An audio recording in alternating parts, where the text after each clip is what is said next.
Everyone, my name is Prophet Gillis here at New Jerusalem Church, founded by Apostle Simmons, located in Austell, Georgia.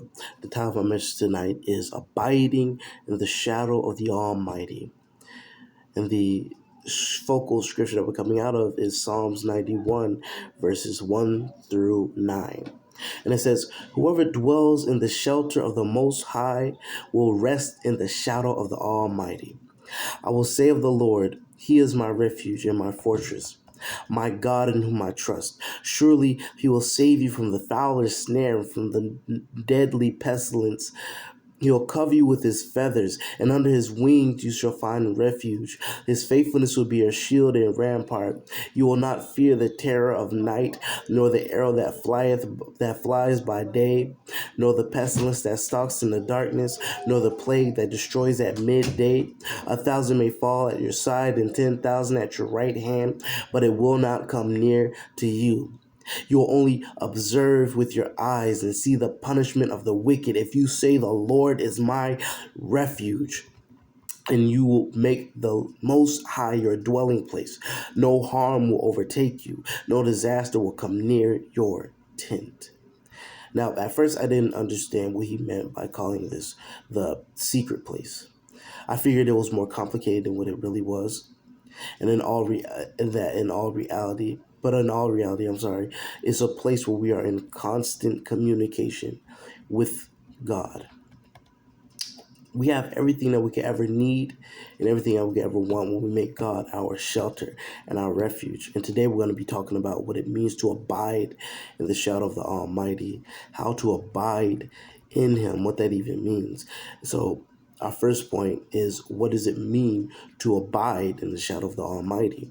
Now, to abide is to remain stable in a fixed state, to remain in the presence of the Lord. Those who choose to commune with God and to rest in Him have everything that they can ever need and ever want, including protection from the traps and the snares of the enemy. And a great biblical example of this can be found in Exodus 13, where the Israelites were being led out of Egypt after leaving Succoth. They camped at Etham, and the Lord went ahead of them by day as a pillar of cloud to guide them, and by night as a pillar of fire to give them light, so that they could travel day or night, and neither the pillar or the cloud of fire or fire left its place in front of the people. Until later, when Pharaoh and the Egyptians pursued them during the last watch of the night, the Lord looked down from the pillar of fire and cloud and saw the Egyptian army and threw it into confusion and jammed the wheels of their chariots so that they had difficulty driving. So when we trust in God and we make Him our refuge and fortress, we have nothing that we need to worry about. We're protected on all sides, and no manner of evil can overtake us. Now, the question is, how do we abide in Him now? And so, as Scripture states, those who dwell in the secret place of the Most High shall abide under the shadow of the Almighty.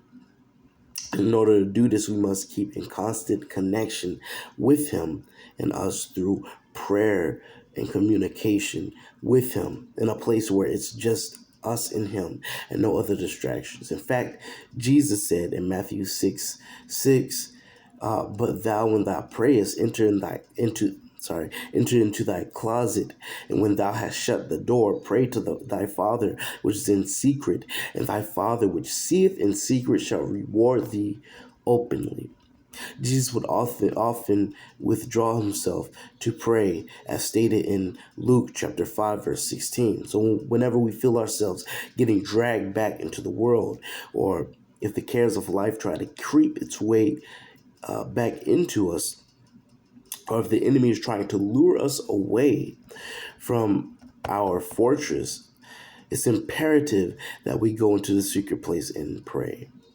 As stated in Matthew chapter 6, verse 6, there is a reward for those who dwell in the secret place.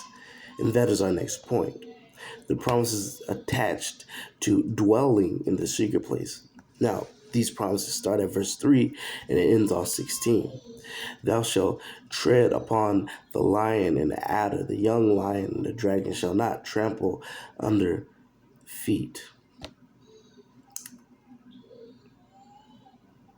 the young lion and dragon shall thou trample under feet. In Romans 12:16, it states that, and the God of peace shall bruise Satan under your feet shortly.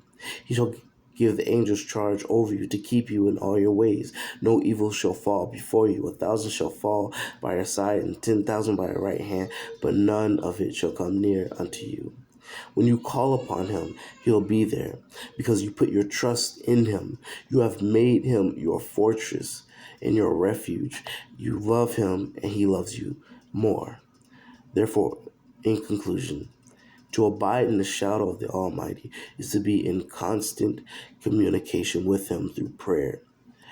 And when you do that, when we trust in him and take refuge in him and make him our strong tower and make a secret place for us and him to communicate, we're rewarded with peace beyond what this world can give, peace beyond understanding, peace in the midst of chaos.